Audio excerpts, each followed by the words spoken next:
Welcome to boss keys RRR. வணக்கம் sir. வணக்கம் பாலா அவர்களே, கலர் கண்ணாடி ஃபேன்ஸ் எல்லோருக்கும் வணக்கம். Welcoming you to IPL 18 on RRR. Yes sir, IPL 18 2025 முதல் match number 1 KKR vs RCB. என்ன சார், ஆர்சிபி ஒரு முடிவோடு தான் வந்துக்கிறாங்க போல இந்த வருஷம். அதாவது இந்த மேட்ச்ல வந்து ஸ்வீட்டான செய்தி, உப்பு சப்பான செய்தி எல்லாமே இருக்கு. எப்படின்னா, ஸ்வீட்டை பொறுத்த வரைக்கும் பெங்களூர்னா போலி, கல்கட்டான்னா ரசகுல்லா.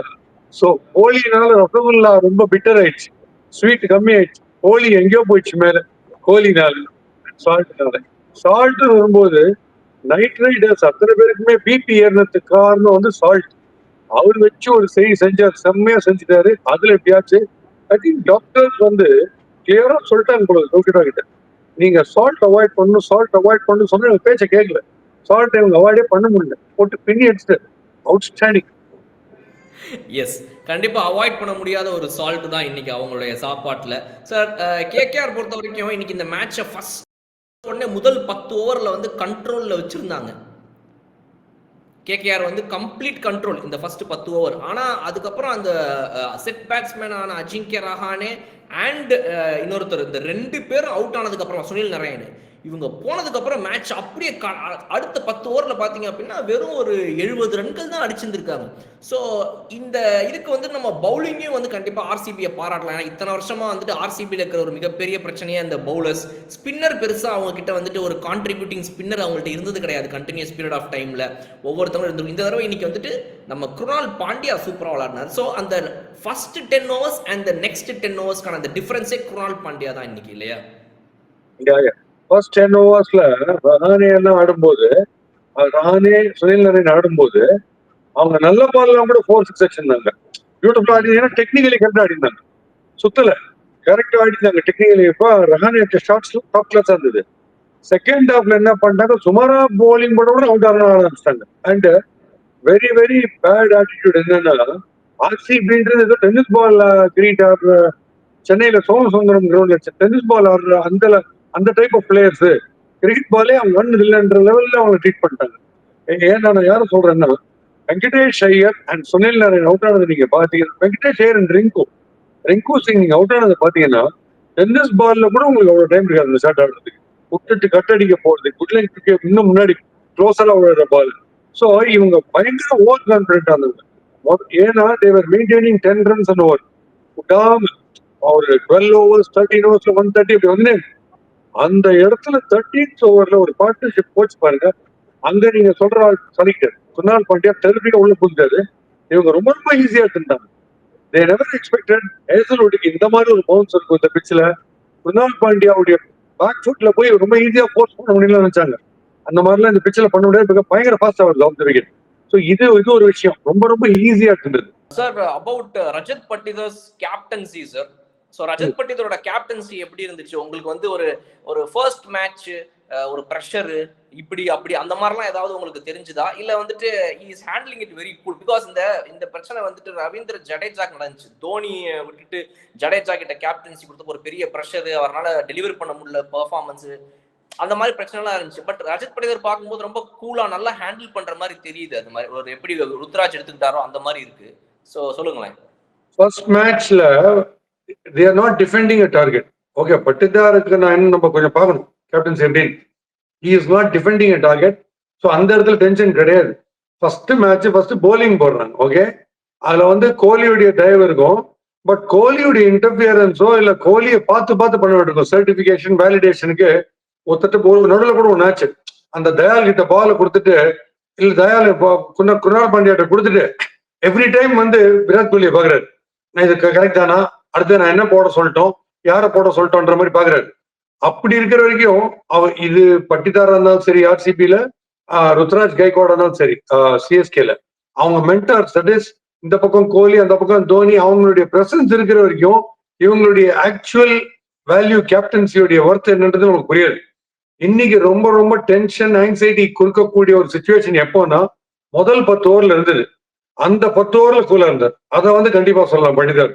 பட் இன்னும் சேலஞ்சஸ் டெரிஃபிக்கா வரும். ஏன்னா இன்னைக்கு இவங்க செகண்ட் ஹாஃப்ல வந்து ஒரு ஃபன்னியான ஒரு விஷயம் என்னன்னா, ஆர்ல ஆரம்பிக்கிற நேம் நிறைய இருக்கு கேகேஆர்ல. ரஹானே, ராணா, ரிங்கு சிங், ரசல், ரமன்தீப், இருக்கிறதுனால ஆறா அடிக்கணும்ன்றதே பாலிசின்னு வச்சுனாங்க அவங்க. நம்மளுடைய RRR மாதிரி ப்ரோக்ராம் பேர் மாதிரி அதுல இவங்க அழிஞ்சாங்க. ஒரு சிங்கிள்ஸுக்கு போவோம் கிரவுண்டோட ஆடுவோன்றதே இல்லாம போனாங்க. ஸோ இதுல பொறுத்த வரைக்கும் வின்னுங்கிற ஆங்கிள் அண்ட் டாஸ் ஜெயிச்சுட்டு சேஸ் பண்ணணும்னு போனார் பாருங்க, அதுக்கு ஃபுல் மார்க்ஸ் கொடுத்துடலாம். பட்டிதார் அவருடைய பேட்டிங் கேப்டன்சினால அவருடைய பேட்டிங் எஃபெக்ட் ஆகுது. பிரில்லியண்டா இன்னைக்கு சுனில் நாராயண் ஒரு 6 அடிச்சாரு டாப் கிளாஸா. ஸோ அதுல எல்லாம் டென்ஷனே தெரியல. இது சேலஞ்சிங்கா சம்டைம் சிச்சுவேஷன் வரும்போது எப்படி கேப்டன்சி பண்றான்றதை பார்க்கணும். அண்ட் இப்போ கூட நான் ஃபீல் பண்றேன், கோலி ஒரு டீம்ல இருக்காருன்னா கோலி தான் கேப்டன் பண்ணணும், தோனி ஒரு டீம்ல இருக்காருன்னா தோனி தான் கேப்டன் பண்ணணும். அவங்க இன்னொருத்தர் கேப்டனா இருந்துட்டு அவங்க கீழே ஆடுதுன்றது யாரும் ஒத்துக்க மாட்டாங்க. அதான் விஷயம். Right, okay. அக்செப்டபிளா இருக்குதா அப்படிங்கறத விட வேற வழி இல்ல, அதை நம்ம பார்த்துதான் ஆகணும் அப்படின்ற மாதிரி ஒரு சிச்சுவேஷன் இருக்குது. ஸோ ரோஹித், விராட், தோனி மாதிரி 3 பேர் கேப்டனா இல்லாததுங்கிறதே வந்து ஐபிஎல்ல கொஞ்சம் வந்து அப்படியே டவுன் பண்ண மாதிரி ஒரு ஃபீல் இருந்தாலும் கூட the youngsters are living up to their expectations. அந்த வகையில பார்க்கும்போது யங்ஸ்டர்ஸ் உடைய பெர்ஃபார்மன்சஸ்ல இன்னைக்கு மேட்ச்ல வந்து சார் ஹர்ஷித் ராணா உங்களுடைய தி ஃபேவரட் பவுலர். என்னதான் வந்து இந்த பக்கம் அந்த பக்கம்னு எல்லா பவுலர்ஸும் ரன்களை கொடுத்துட்டு இருந்தாலும் திடீர்னு வந்த ஒரு முதல் ஓவர்லயே வந்து வெறும் ஒரு 5 ரன்னை கொடுத்து அவர் வந்து இந்த வேரி நல்லா பண்ணாரு. சோ உங்களோட ஃபேவரட் ஹர்ஷித் ராணாவோட bowling more so because Rahane should have judged. எப்போ ஹேசல்வுட்டுக்கு மெல்பர்ன், சிட்னி, பர்த் மாதிரி பால் பவுன்ஸ் ஆகுதோ ஹர்ஷித் ராணாவும் டாலு, பிராட் ஷோல்டர்ட். ஸோ அவர் பவுன்சர்ஸ் டெரிஃபிக்கா போடுவார், பிளஸ் ஸ்லோவர் ரொம்ப டிசப்டிவா போடுவார். அவரை தான் ஃபர்ஸ்ட் ஓவர் போட்டுருக்கணும். சரி, எல்லாருக்குமே சைக்கலாஜிக்கலா யார் போடுறா யார் ஆடுறா. இப்போ இவங்க போலிங் போடும்போது ஐயோ சால்ட் ஆடுறாரு கண்ணாபுரம் அடிப்பாருன்னு தோணும், சுனில் நாராயண் சுத்துவாரு அடிப்பாருன்னு தோணுது இல்ல ஒவ்வொருத்தருக்கும் ஒரு போலர் இருக்கு. அந்த டைப்ல ஹர்ஷித் ராணா வராருன்னா he is capable of slow run, is got a good bouncer அப்படின்லாம் மைண்ட்ல ஓடும் இல்ல சில தாட்ஸ். அது ஒண்ணுமே இல்லை. வைபவ் வரவரா ஜான்சன் போட்டாங்கன்னா பிராக்டிஸ் மேட்ச்ல யாரோ 2 பேர் போடுறான்ற மாதிரி அடிச்சிட்டாங்க. தான் சொன்னேன், இது வந்து சைக்கலாஜிக்கல் கேம். இதுல வந்து மைண்ட் கேம் டெரிஃபிக் ஆகணும். Big name. ஸோ இப்ப வருண் சக்கரவர்த்தி வராரா, சுனில் நாராயண் வராரா, உடனே ஸ்ட்ராட்டஜில மாத்திப்பாங்க. சேஃபா சிங்கிள்ஸ் ஆடிடலாம், இவங்களை அடிக்க போய் அவுட் ஆவானா அப்படிலாம் ஓடுது இல்ல. ஸோ மைண்ட்ல விதவிதமான தாட்ஸ் ஷோ பண்றதுக்கு ஒரு பிக் நேம் யாரோ ஒருத்தர் வரணும். அதை வந்து ராணே பண்ணிருக்கணும்னு நான் நினைச்சேன். எடுத்த உடனே ராணா தான் வந்திருக்கணும் போலிங். ஆர் ஒரு மிஸ்ட்ரி ஸ்பின்னர் ஒரு ராணா ஓப்பனிங்ல ஆரம்பிச்சிருந்தீங்கன்னா சைக்கலாஜிக்கலா நீங்க நிறைய திங்க் பண்ண வைப்பீங்க. ஃப்ரீ ஸ்ட்ரோக் பிளே போக மாட்டாங்க. அதை பண்ணிருக்கணும். எஸ், ஏன்னா ரன்ஸ் வந்து ஒரு 175 டார்கெட் கொல்கத்தா ஈடன் கார்டன்ஸ்ங்கும் போது எடுத்த உடனே நான் வந்து ஸ்பின்னர் கொண்டு வருவாங்கன்னு தான் நானும் எதிர்பார்த்தேன். ஒரு டக்குன்னு ஒரு வருண் சக்கரவர்த்தியோ சுனில் நாராயணையோ முதல் 2 ஓவருக்குள்ள கொண்டு வந்திருந்தா மேபி அந்த ரன்ஸ் ஸ்டாப் பண்ணியிருந்திருக்கலாம். அந்த ஃப்ளோவை ரொம்ப தூரம் போட்டு 8வது ஓவர்ல நீங்க கொண்டு வந்துட்டு ஐஜிஏவே நிப்பாட்டினாலும் கமிஷனரே நிப்பாட்டினாலும் வாயா அப்படின்றது ஒரு பயம் போயிரும் இல்லையா? சோ அப்ப சுனில் இல்லாம அவரை போட்டு டப்புன்னு வந்தோடனே என்னடா ஒரு பெரிய மனுஷன் பார்க்காம இப்படி அடிச்சுட்டு அப்படிங்கிற மாதிரி ஒரே அடி அடிச்சுட்டாங்க சுனில் நாராயண். கரெக்ட். ஏன்னா அவங்களுக்கு பதட்டம் வரா மாதிரி ஆஸ்கிங் ரேட் வரவே போறது இல்லை. Way Salt and Kohli are playing. Salt and Kohli அடிக்க 5 ஓவர்ஸ்ல 60-70 போயிடுது. அந்த ஸ்டேஜ்ல நீங்க விக்கெட் எடுத்துதான் ஒரு வழி. நீங்க அதுக்கப்புறம் கண்டெயின் உண்டு. என்ன கண்டெயின் பண்ணுவீங்க சொல்லுங்க? ஒரு ஓவர் கண்டெயின் பண்ணி திருப்பி அடிக்க போறாங்க. ஏன்னா உங்களுக்கு 6 ஓவர் வரைக்கும் ஃபுல்லா இருக்கு, 9 பேர் உள்ள இருக்காங்க இல்லையா? சோ அந்த இடத்துல விக்கெட் டேக்கிங், விக்கெட் எடுத்தாதான் உங்களுக்கு ஸ்டெம் ஆகும் ரன் ரேட். அவங்க போட்டு பொழந்துட்டாங்க. அந்த ஃபவுண்டேஷன் லே பண்ணாங்களே அதுல அவங்க டென்ஷனே இல்லாம பாத்துருங்க. 170 கூட சப்போஸ் கேகேஆர் உடைய bowling 8 overs of mystery spinners dominate ஆயிருந்ததுன்னா ஒரு சான்ஸ் இருக்கு மேட்ச் க்ளோஸா போறதுக்கு. அதுக்கு அவங்க வழியே விடல. ஏன்னா மிஸ்ட்ரி ஸ்பின்னர்ஸ் வரதுக்கு முன்னாடியே பாதி மேட்ச் வின்னுன்ற மாதிரி பண்ணிட்டாங்க, செமடி அடிச்சிட்டாங்க. It was too late for the mystery spinners to create a dent. அந்த மாதிரி அடிச்சிட்டாங்க.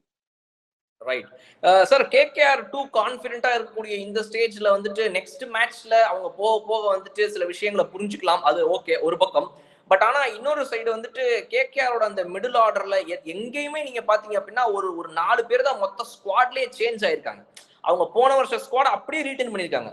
ஒரு வெளியே போன இவருக்கு பதிலா அது யார் அவரு நம்ம ஃபில் சால்ட் வந்து இப்ப ஆர்சிபி கொடுத்துட்டாங்க பாத்தீங்களா, அவருக்கு பதிலா ஒரு குவிண்டன் டி காக் உள்ள வந்திருக்காரு. அப்புறம் அப்படியே அதே பிளேயிங் லெவனை மெயின்டைன் பண்றாங்க. திரும்ப வந்துட்டு கேப்டன் வெளியே போன ஸ்ரேயஸ் ஐயருக்கு பதிலாக ஒரு ரஹானே வந்திருக்கிறாரு. அப்புறம் திரும்ப பாத்தீங்கன்னா கடைசியில அவங்களுடைய பேட்ஸ்மேன்கள் பவுலர்ஸ்ல வந்து பாத்தீங்க அப்படின்னா ஒருத்தர் வெளியே போனார் மிச்சல் ஸ்டார்க்கு, அவருக்கு பதிலா வந்து ஒரு Anrich Nortje. So like to like ரீப்ளேஸ்மெண்டா சில ஒரு 3-4 பிளேயர்ஸ் மாறி இருக்காங்க.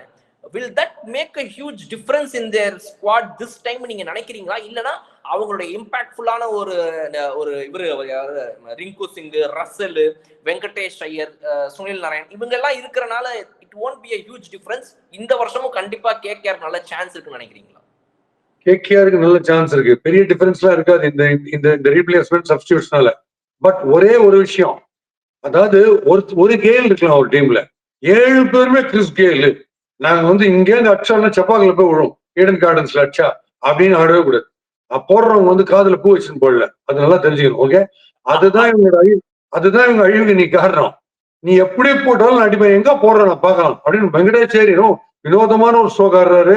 அதுக்கப்புறம் ரிங்கு, அவர் பில்ட் பண்ணி கடைசி வரைக்கும் ஆடக்கூடிய கெப்பாசிட்டி இருக்கிறவர். எனக்கு தெரிஞ்ச ரஹானே டைப்ல கைட் பண்ணி ஆடக்கூடியவர். அவருக்கும் அவசரம், எல்லாருக்கும் அவசரம்.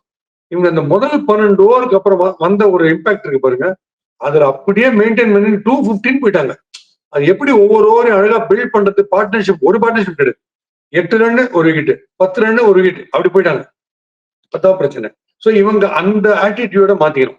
கொஞ்சம் கிராஃப்ட் பண்ணணும். மிடில் ஒரு ஓவர் மேடின் போனா கூட பரவாயில்ல, ஆனா நாங்க 2 ஓவர்ல வந்து ஒரு 40 அடிப்போம் அதுக்கப்புறம்ன்ற ஒரு தாட் வரணும். இல்ல எல்லா பால் அடிப்போம்னா அவ்வளோ மக்கு யாரும் கிடையாது எதிர் டீம். ஆர்சிபி பொறுத்த வரைக்கும் வந்துட்டு விராட் கோலி அண்ட் ஃபில் சால்ட்டோட இந்த பார்ட்னர்ஷிப் வந்து ரிவைவல்னு சொல்லலாம். ஃபேஃப் டு பிளசிஸ் வெளியே போனதுனால அவர் பதிலா உள்ள வந்த இவர் விராட் கோலியோட முதல் மேட்ச்லயே செட் ஆயிட்டாரு. 2 பேரும் ஹாஃப் செஞ்சுரி, பாக்குறதுக்கு ரொம்ப அமேசிங்கா இருந்துச்சு. ஸோ ஆர்சிபி ஃபேன்ஸ்க்கு வந்து இந்த மேட்ச் வந்து ஒரு பெரிய ரிலீஃபா இருக்கும்னு நினைக்கிறேன். எடுத்த உடனே ஓப்பனிங்ல எவ்ரிதிங் வென்ட் வெல். கிட்டத்தட்ட வந்து எல்லா பிளேயர்ஸும் ரொம்ப கான்பிடென்ட்டா விளையாடின மாதிரி இருந்துச்சு. கொஞ்சம் பால்ஸ் ஃபேஸ் பண்ணாலும் ஒரு படிக்கல் அடிச்ச ஒரு 4ல இருந்து, ரஜத் பட்டிதர்ல இருந்து, லியம் லிவிங்ஸ்டன் கடைசியில முடிச்சு வைக்க everything batting look very easy for them. So இதுதான் போன வருஷம்லாம் உங்களுக்கு பிரச்சனையா இருந்துச்சு இல்லையா? ஒரு 2 பேர் தான் அடிக்கணும். உங்களுக்கு நல்லா ஞாபகம் நினைக்கிறேன். நம்ம போன வருஷம் ஐபிஎல் அதுக்கு முந்தின வருஷம் பேசுவோம். ஒன்னு ஃபேஃப் அடிக்கணும், மேக்ஸ்வெல் அடிக்கணும், இல்லைன்னா வந்து தினேஷ் கார்த்திக், விராட் கோலி. இந்த 4 பேரை தாண்டி யாருமே விளையாட மாட்டாங்கன்ற பிரச்சனை அங்க இருந்துச்சு.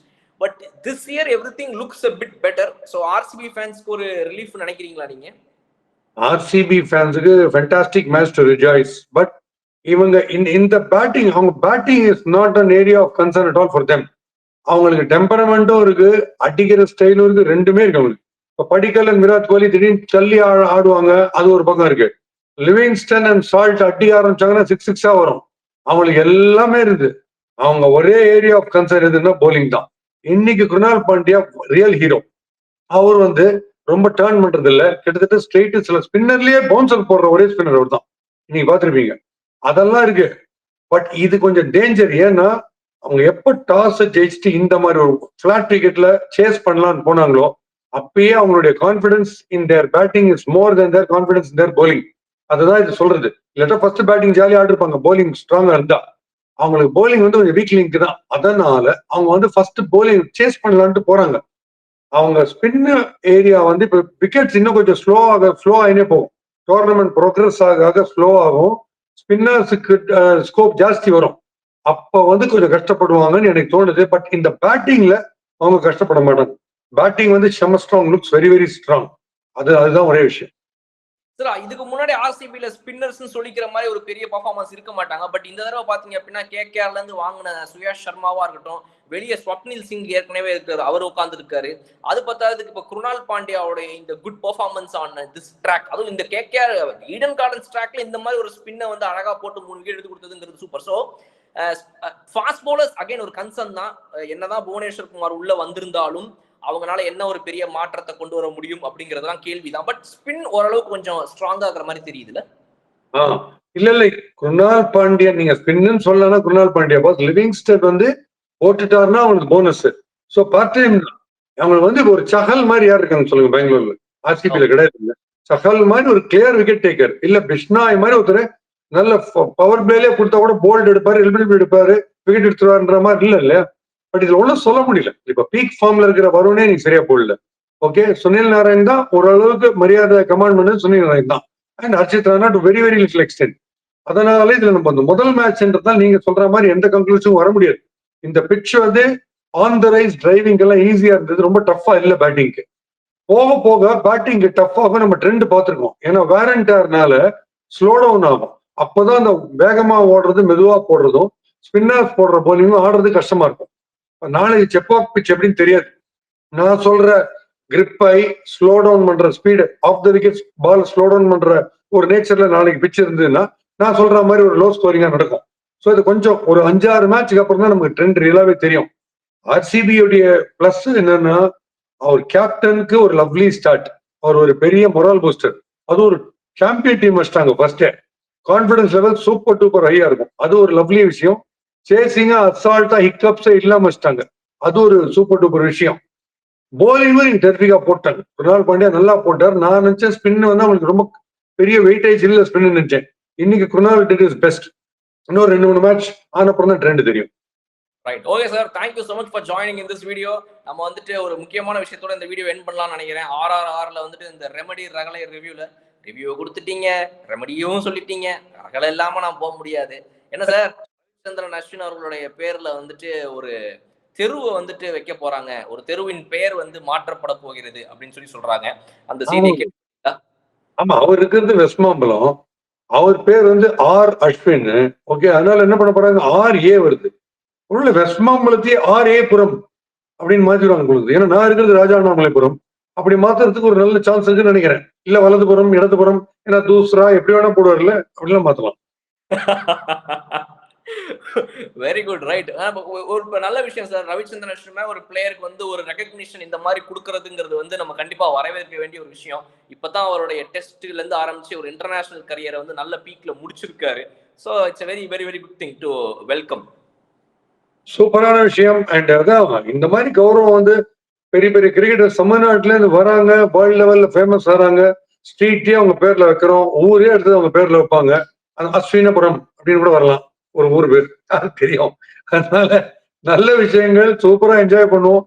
நம்ம காமெடியை மட்டும் விட்டுறவே கூடாது. அது எப்படியாவது நம்ம கொண்டு வந்துடணும் கிரிக்கெட்ல. ஏன்னா எல்லாரும் டென்ஷன் ஆயிடுவாங்க இல்லாட்டா. Right. Thank you so much for joining sir. see you tomorrow. நாளைக்கு டபுள் ஹெட்டர் 2 மேட்ச் இருக்குது சண்டே. பார்ப்போம். அதுல CSK மேட்ச் வர ஈவினிங் இருக்குது. CSK MI L Clasico and SRH vs RR match number 2 and match number 3. யா. ஆமா, தீவிர சிஎஸ்கே ஃபேன்ஸ் ஒரு group நீங்க மீட் பண்ணாங்க. அவங்க கண்டிப்பா சிஎஸ்கே ஜெயிக்கும்னாங்க. எனக்கும் சந்தோஷம் தான். எந்த நாளைக்கு மேட்ச் சொல்றீங்களா? இல்ல இன்னைக்கு மேட்ச்ன்றாங்க. இன்னைக்கு மேட்ச் வந்து KKR-க்கும் RCB-க்கும் இல்ல, இதுக்கப்புறம் நாங்க தான் அந்த அளவுக்கு கான்ஃபிடண்டா இருக்காங்க. இனிமே பார்ப்போம், நாளைக்கு பார்ப்போம். Yes, thank you sir. see you in the next RRR. See you again. Let's meet on RRR.